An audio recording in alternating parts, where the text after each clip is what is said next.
SMP Budi Luhur berdiri pada tahun 1983, terletak di Jalan Raden Saleh nomor 999 Karangtengah, Kota Tangerang.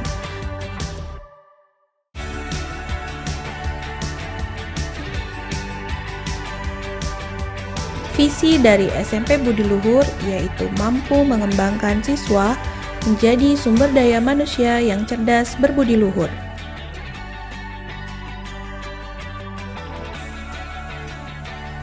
Dengan status akreditasi A, SMP Budi Luhur semakin mantap keberadaannya di masyarakat dan menjadi sekolah swasta favorit.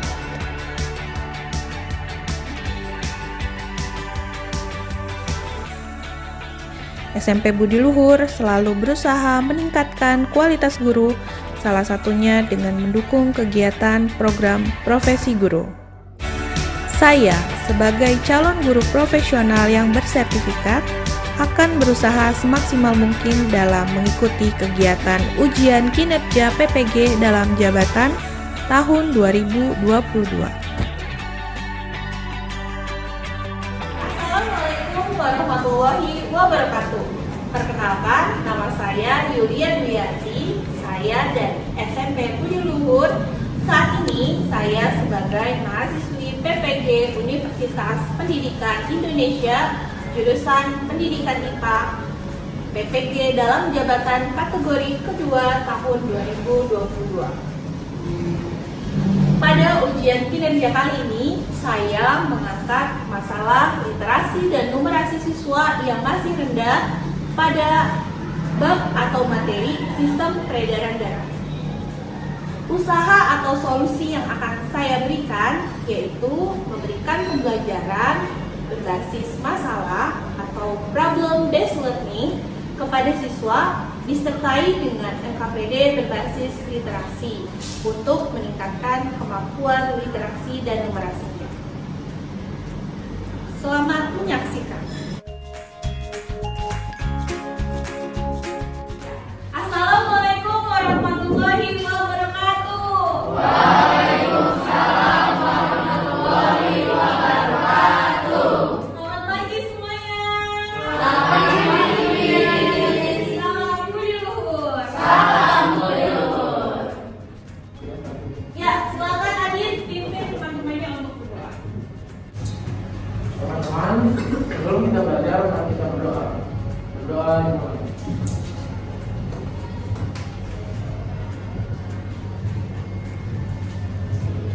Berdoa bersama. Alhamdulillah ya, kita bisa bertemu lagi di pelajaran IPA. Mudah-mudahan semuanya dalam kondisi yang happy. Happy? Iya dong, Miss Happy. Miss, tapi masih bosan sih, Miss, karena di rumah terus. Oh gitu ya, udah nggak apa-apa. Yang penting meskipun masih sering banyak di rumah, nggak pergi-pergi, yang penting kalian tetap sehat, jaga kesehatan karena lihat cuaca tidak menentu ya, kadang hujan, kadang panas. Mudah-mudahan semuanya tetap semangat dan bisa jaga kesehatan, sama jangan lupa jangan sering-sering begadang, oke? Iya Miss, Aslam, Hafid, Jennifer sama Sasha suka main Mobile Legends sampai jam 1 Oh gitu, siapa nih pelakunya? Hafiz, Hasa, Aslan, sama Jenny. Kabar terus, besok-besok jangan ya, supaya kondisi badannya stabil. Terus siapa ya yang tidak hadir di sini? Ada 1, 2, 3, 4, 5, hadir semua kok. hadir, mantap, mantap. Yaudah udah hadir semua ya. Kami isi absensinya dulu. Kalau hari ini semuanya hadir.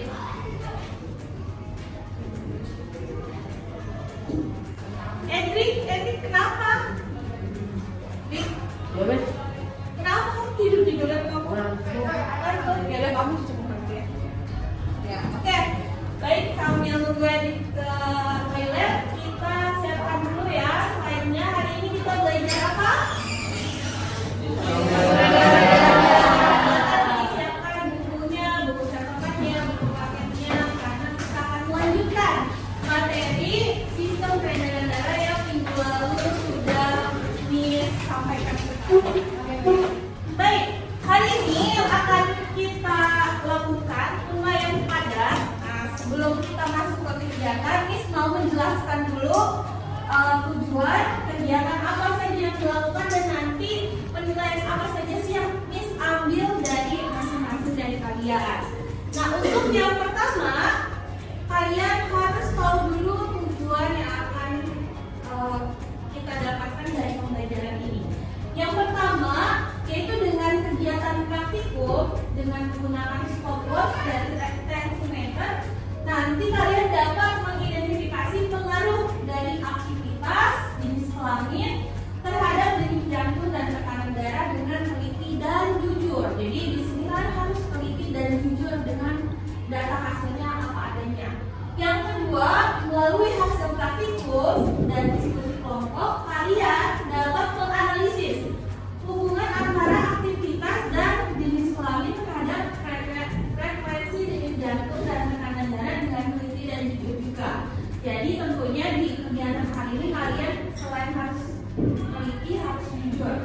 Yang ketiga, melalui diskusi kelompok, kalian harus bisa membuat kesimpulan tentang faktor-faktor apa saja sih yang mempengaruhi frekuensi denyut jantung serta tekanan darah dengan jujur dan bertanggung jawab. Dan terakhir, dengan kegiatan kerja kelompok menggunakan gadget yang kalian punya, kalian bisa menyajikan hasil laporan mengenai percobaan pengukuran frekuensi denyut jantung serta tekanan darah sesuai dengan perkembangan yang ada.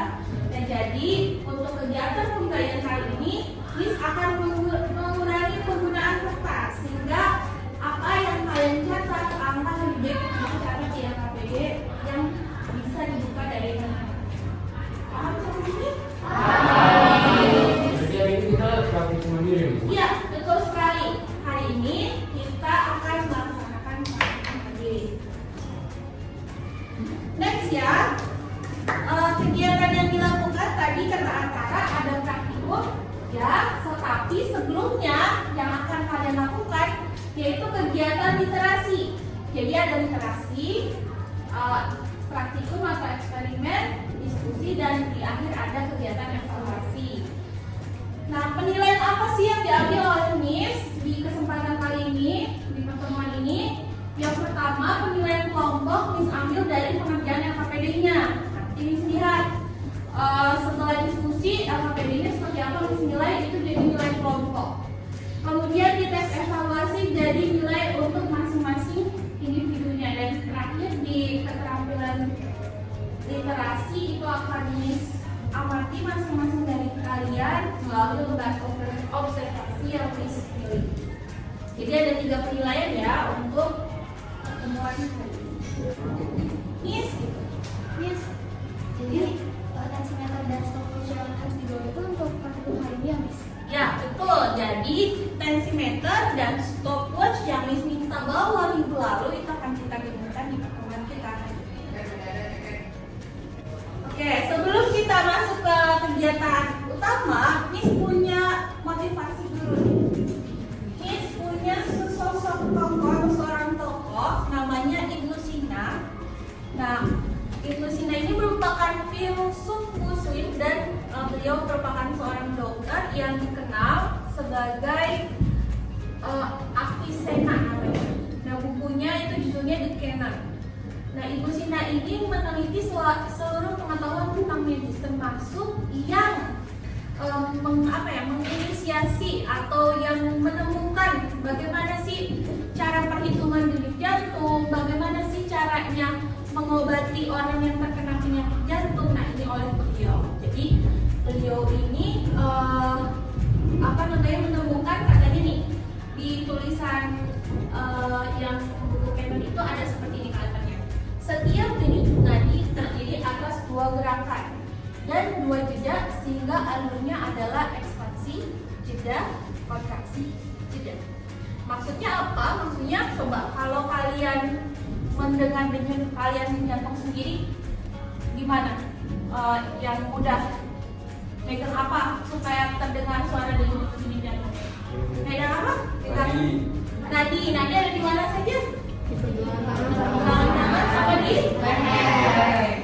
Coba kalian periksa denyut jantung. Apakah benar ada jeda, kontraksi jeda? Maksudnya ya suaranya seperti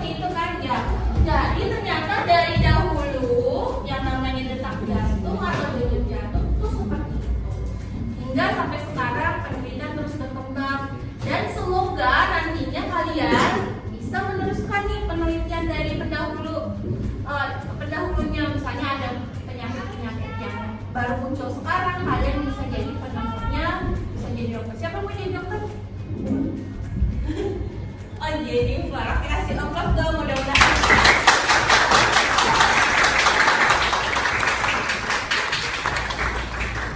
Pendek satu quotes dari Ibnu Sina katanya, kepanikan adalah separuh penyakit, ketenangan adalah separuh obat, dan kesabaran adalah permulaan kesembuhan. Kira-kira apa maksudnya? Boleh karena Jadi dari zaman dulu itu udah ada ilmu kedokteran ya Bu? oh iya, sudah ada ilmu kedokteran, benar tadi kan sudah sampaikan. Mungkin karena bisa menjabarkan maksud dari quotes-nya apa? Jadi menurut bagi saya tuh kepanikan itu kan bikin stres hormon. Oke, good. Terus jadinya kalau panik itu? Jadinya kalau kita stres kan jadi gampang sakit, imun menurun. Oke, betul sekali. Kasih Allah temuan kami.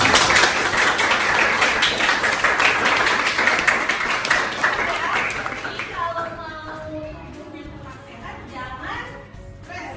Jadi harus stres. Baiklah, sebelum kita mulai masuk ke pelajaran, Miss punya 3 soal dulu. Ada tes kemampuan awal. Miss mau tahu nih apakah pelajaran minggu lalu kalian masih ingat atau enggak. Nah sekarang silakan kalian masuk ke kelas poin, join, masukkan kelas kodenya. Kelas kodenya ada di situ. Terus setelah masukin kelas kode, kalian lihat soalnya. Lihat soalnya. Ya, soal yang pertama ya, silakan dijawab. Sudah muncul ya soalnya? Silakan dikerjakan ya. Oh my god, Miss, ini gampang banget. Mesya. Bisa ya? Sudah selesai dijawab semua? Adit sudah? Aslan? Apa koneksinya terhambat?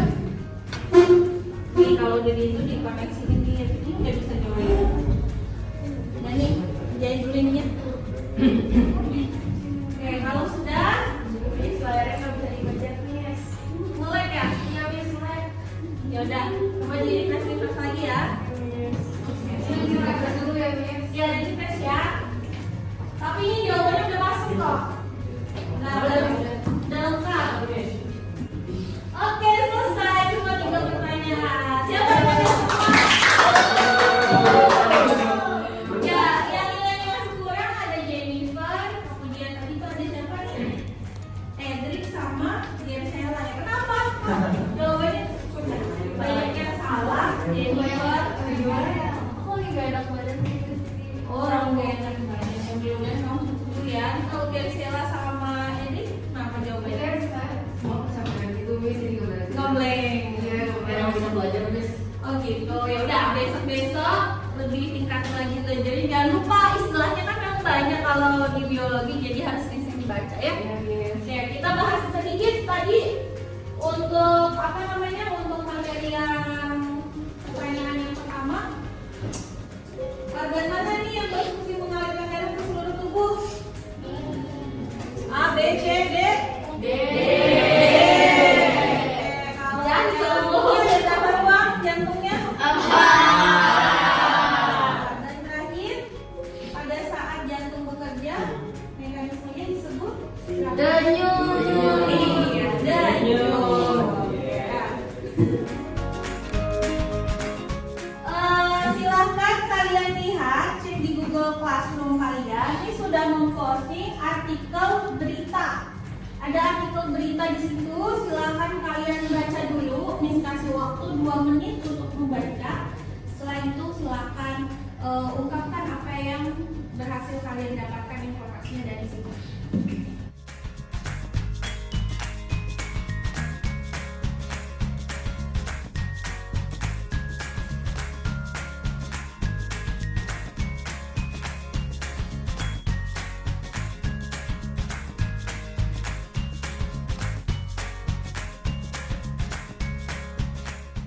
Baik, Miss mau minta Jennifer nih karena tadi nilainya masih kurang. Kira-kira apa isi beritanya? Coba kamu hasil kamu baca berita tersebut. Menurut aku sih itu Jadi atlet tersebut, siapa nama tadi atletnya? Nama atletnya? Tadi siapa?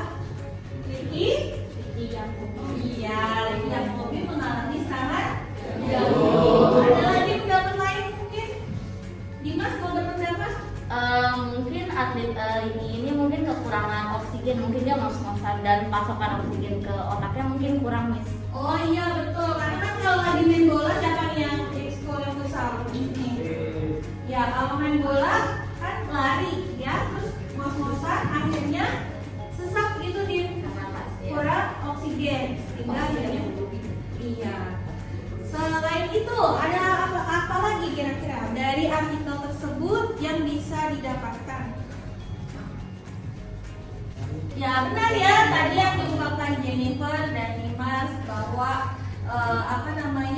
bisa jadi si atlet ini kekurangan oksigen atau mengalami serangan jantung. Nah, apa yang terjadi pada atlet tersebut itu kita akan melakukan kegiatan supaya kita tahu sebatas mana sih tubuh kita bekerja. Nah, kira-kira menurut kalian nih, oke, kalau kita lihat beritanya, terus apa ya hubungannya kita bawa tadi tensimeter, bawa stopwatch, kemudian tadi di depan sudah menyampaikan hari ini mau praktikum mengukur denyut jantung dan tekanan darah. Kira-kira hubungannya akan kita pelajari hari ini. Nah, ini mau tanya dulu, kira-kira menurut kalian untuk apa sih kita harus tahu berapa denyut jantung kita, berapa tekanan darah kita? Ada yang bisa jawab? Iya, silakan Aslan. Biar kita tahu kondisi tubuh kita kan normal atau apa. Oh iya, kita tahu kondisi tubuhnya normal apa tidak. Betul, karena kejadiannya selama seiring kita ngopi ini, ketika dia merasanya sehat, tapi tiba-tiba langsung drop gitu. Nah, siapa tahu, tapi mudah-mudahan di sini sehat semua ya. Siapa tahu di sini merasa badannya oke, tapi ternyata ada yang kurang bagus nih dari denyut jantung atau tekanan darahnya. Nah, terus untuk apa kita belajar hari ini? Ada yang bisa? Iya, untuk apa kira-kira kita belajar hari ini? Supaya atlet itu bisa mencegah tubuh kita tidak terlalu kelelahan seperti atlet yang menggunakan jenis. Oke, betul. Jadi yang kita lakukan hari ini, kenapa kita harus belajar bagaimana perhitungan denyut jantung, bagaimana perhitungan tekanan darah supaya kita bisa mencegah agar kita semua jangan sampai deh bisa kejadian kayak si atlet tersebut. Oke, tadi jawabannya bagus ya dari Mbak Sesa. Nah, terus kalau kita rumuskan nih masalahnya, apa ya rumusan masalah untuk hari ini? Aku tahu, Miss. Apa? Boleh, Meisha. Bagaimana cara untuk mengetahui bahwa tubuh kita mengalami kelelahan? Oke, kita mau cari tahu nih gimana caranya supaya kita tahu tubuh kita itu kelelahan atau tidak. Oke, betul. Rumusan yang pertama, ada yang bisa merumuskan lagi, Mbak? Ya boleh, Mbak. Bagaimana cara mencegah tubuh untuk tidak kelelahan? Ya, bagaimana cara mencegah tubuh agar tidak mengalami kelelahan? Oke, boleh. Yang ketiga ada lagi? Ya, boleh, Haidar. Kira-kira faktor apa aja yang mempengaruhi denyut jantung dan tekanan darah kita? Oke, good job. Tiga tersebut merupakan rumusan masalah yang bisa kita gunakan. Yang tadi yang ketiga adalah faktor apa saja yang bisa mempengaruhi denyut jantung dan tekanan darah. Oke, kasih applause dong buat kita semua. Sekarang berkumpul secara kelompok kan acak lagi nih, nggak kayak kemarin.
menit nadi itu harus dihitung di leher dan di pergelangan tangan, atau boleh salah satunya aja sih, Miss? Boleh salah satu saja. Jadi silakan kalian cek yang mana yang lebih jelas denyutnya.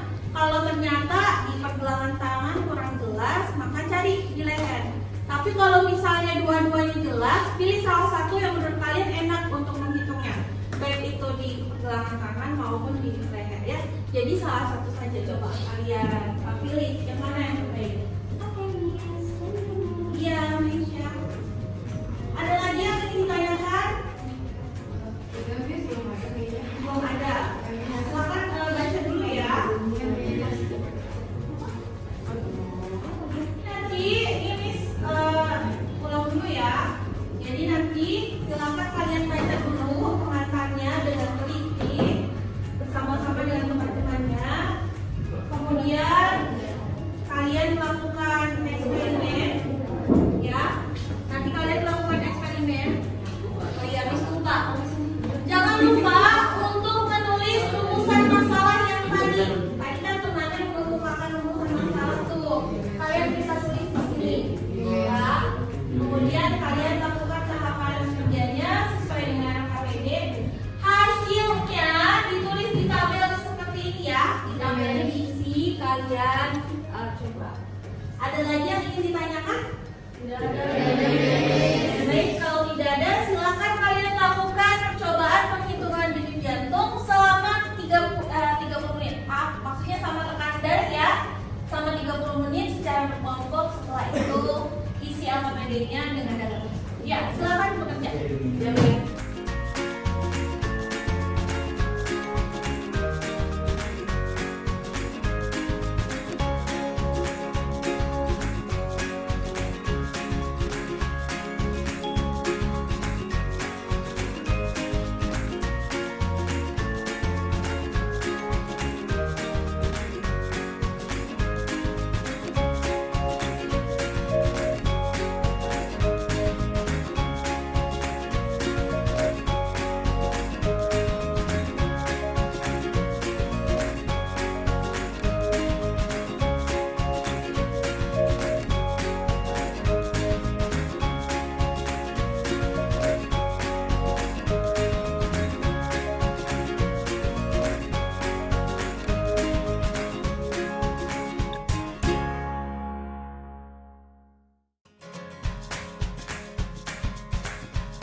Kalau kecapean, di kampung kamu kecapean, dan gak usah dipaksain.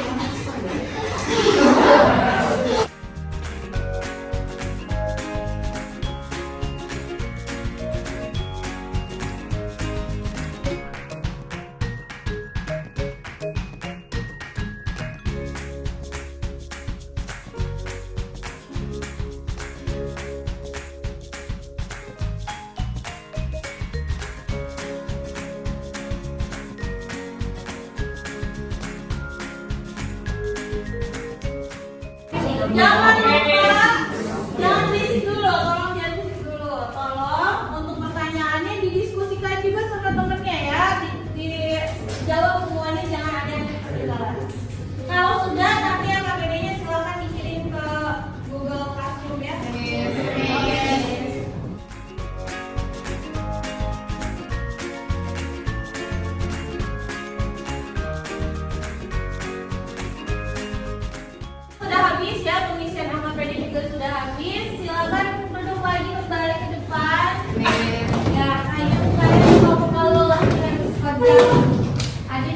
banget habis 4 jam ya.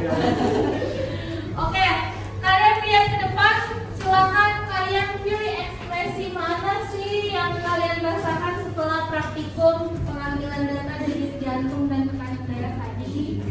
Pasti ekspresi capek sih. Coba tunjukkan ekspresinya, pilih mau yang mana? Nggak boleh.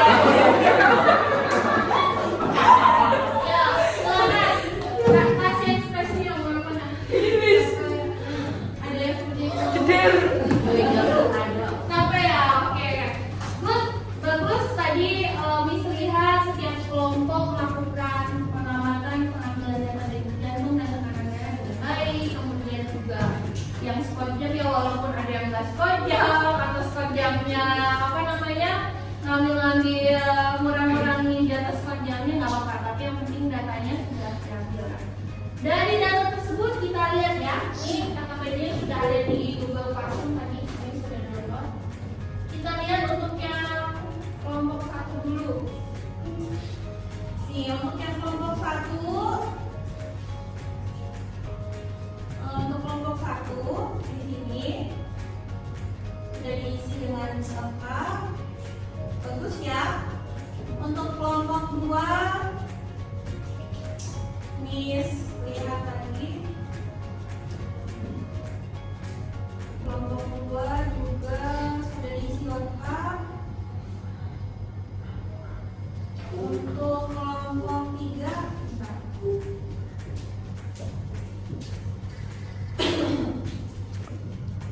untuk kelompok 3 juga sudah, dan untuk kelompok 4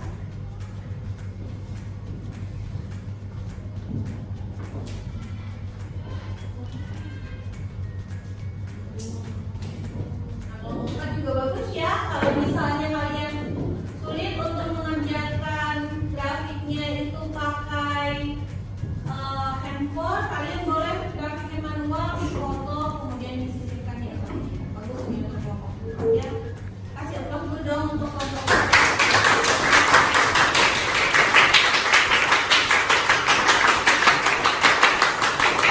Frekuensi detak jantungnya.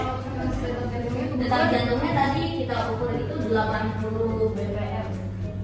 Itu ada di Oh, Dimas paling kecil untuk apa namanya tekanan darahnya. Iya. Oke, kalau kelompok 4 langsung kelompok 4 aja ya. Kelompok 4, 4 yang mana sih nih? Wow. Kelompok 4 siapa yang punya tekanan darah paling tinggi di antara keempatnya? Edric, kalau frekuensi denyut jantung, Edric juga. Yang paling rendah di antara keempatnya siapa? Hafiz. Oke, nggak apa-apa ya. Yang penting apa? Yang penting yang harus kalian pahami adalah normal atau tidak. Kalau kalian bandingkan dengan temannya, oh saya tekanan darahnya paling tinggi, oh saya denyut jantungnya paling tinggi. Nah, kalian kan tadi sudah bandingkan ya dengan tabel ini. Ini adalah tabel standar yang memperlihatkan apakah tekanan darah kalian itu normal atau tidak sesuai dengan umurnya. Jadi kalau misalnya umur kalian berapa rata-rata? 13. Oke, ada 13, ada 14 ya. Kalian bisa lihat tabel standarnya seperti ini. Laki-laki dan perempuan juga berbeda ya. Tadi lebih tinggi yang mana? Lebih tinggi yang laki-laki daripada yang perempuan. Lebih tinggi tekanan darah yang badannya besar atau yang kecil? Besar. Berarti apa ya kesimpulannya untuk hari ini? Ada yang mau menyampaikan? Frekuensi denyut jantung itu sangat dipengaruhi oleh berat badan, Miss. Terus sama jenis kelamin, aktivitas juga, Miss. Oke, jadi tadi aktivitas yang dilakukan yang pertama istirahat ya, yang kedua Squat jam. dan sebanyak berapa kali? 30 kali. Ya, jadi ada peningkatan ya yang waktu dia dengan yang squat jam tadi. Frekuensi denyut jantung dipengaruhi oleh berat badan jenis kelamin sama aktivitas. Selain itu ada lagi kesimpulan lain? Sama tekanan darah juga, Miss. Oh, sama tekanan darah ya. Jadi frekuensi denyut jantung maupun tekanan darah dipengaruhi oleh berat badan, jenis kelamin, sama aktivitas. Ya betul. mulai proses hari ini. Peneliti yang Bobby tadi atlet. Nah, kalau kita balik ke atlet yang tadi, kira-kira atlet tersebut mengalami hal apa ya?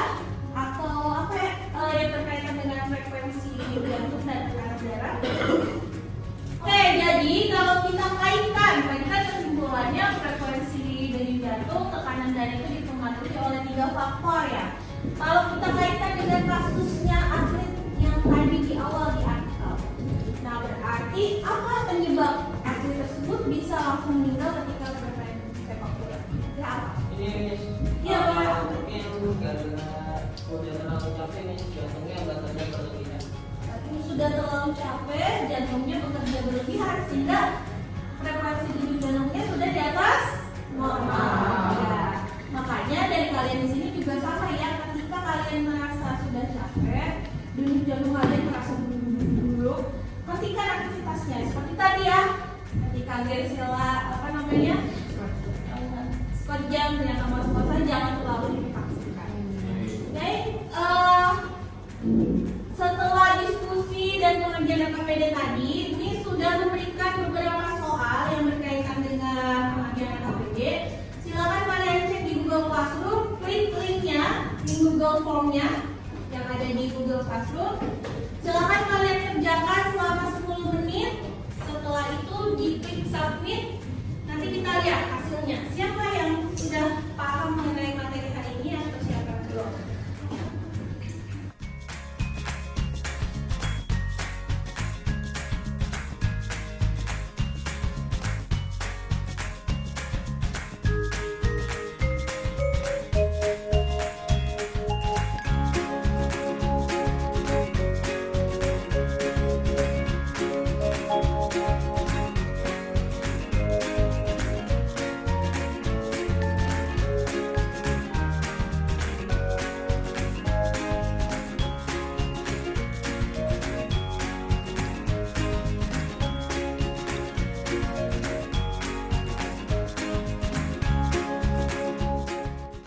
Ada yang bagus nilainya? Siapa yang merasa bagus nilainya? Oke, tapi di sini ada beberapa orang yang harus remedial ya. Nanti soal remedial yang dikasih ada Jennifer, kemudian ada Edwin sama Ahmad. Ya, nilainya masih kurang ya, kurang 1 soal aja tadi salahnya bimbingan ya. Kenapa Jennifer sama Edwin sama Ahmad nih? Padahal tadi bisa pas praktikum. Oh itu mungkin kalau Jennifer gara-gara katanya kan lagi kurang enak badan Miss. Oh iya. Kalau Hendrik sama Ahmad dia mabar terus Miss. Iya, jadi lagi kayak mau jadi nggak tidur. Ya udah, mudah-mudahan besok komplit ya. Baik, kalau sudah semua mengisi Google Formnya, kami mau memberikan materi dulu nih. Nah, jadi untuk mekanisme peredaran darah itu dibantu kerjanya oleh organ peredaran darah, yaitu berupa jantung dan pembuluh darah. Nah, jantung seperti yang kita tahu bekerja dengan cara kontraksi relaksasi sehingga menyebabkan adanya denyut jantung. Duk, duk, duk, duk, duk ya. Tadi di minggu lalu kalian sudah tahu bahwa ruangan jantung ada berapa jumlahnya? Nah, dari 4 ruangan ini mereka selalu berdetak secara bergantian. Yang satu kontraksi, satu relaksasi, satu kontraksi, satu relaksasi, terus bergantian. Nah, jantung ini adanya di rongga dada sebelah kiri ya. Sudah pada tahu, kemudian besarnya sebesar kepala kanan dan dibungkus oleh suatu membran yang tebal sehingga ketika dia kontraksi dan relaksasi duduknya atau suaranya bisa terdengar oleh kita sendiri. Nah, untuk bagian-bagiannya ini ya, kalau bagian atas itu serambi, bagian bawah itu bilik. Ada serambi kanan, serambi kiri, bilik kanan dan bilik kiri.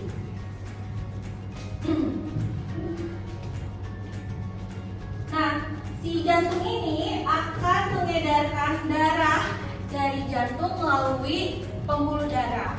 Nah, pembuluh darahnya itu akan mengalir ke seluruh tubuh, terus ke paru-paru, ke hati, ke lambung, ke ujung kaki, ke ujung kepala, semuanya diedarkan. Nah, dengan cara peredaran darah tertutup. Kalau untuk peredaran darah yang ada di tubuhnya manusia, jadi darahnya akan selalu di dalam pembuluh. Nanti kalau pembuluhnya pecah, barulah darahnya keluar dari pembuluh tersebut. Nah, selain itu peredaran darah dibagi menjadi peredaran darah besar dan peredaran kecil. Bedanya apa? Kalau yang besar darahnya menuju ke seluruh tubuh. Kalau yang peredaran darah kecil hanya menuju ke paru-paru. Oke, sekian materi kita hari ini. Untuk pertemuan minggu depan, kita kan hari ini sudah belajar mengenai perhitungan frekuensi denyut jantung dan tekanan darah. Nah, minggu depan kita akan belajar tentang gangguan dari sistem peredaran darah.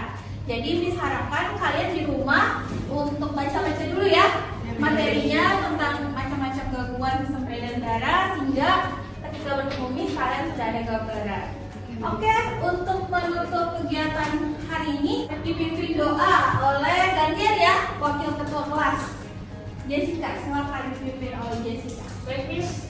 Teman-teman, sebelum mengakhiri pelajaran hari ini, sebaiknya kita berdoa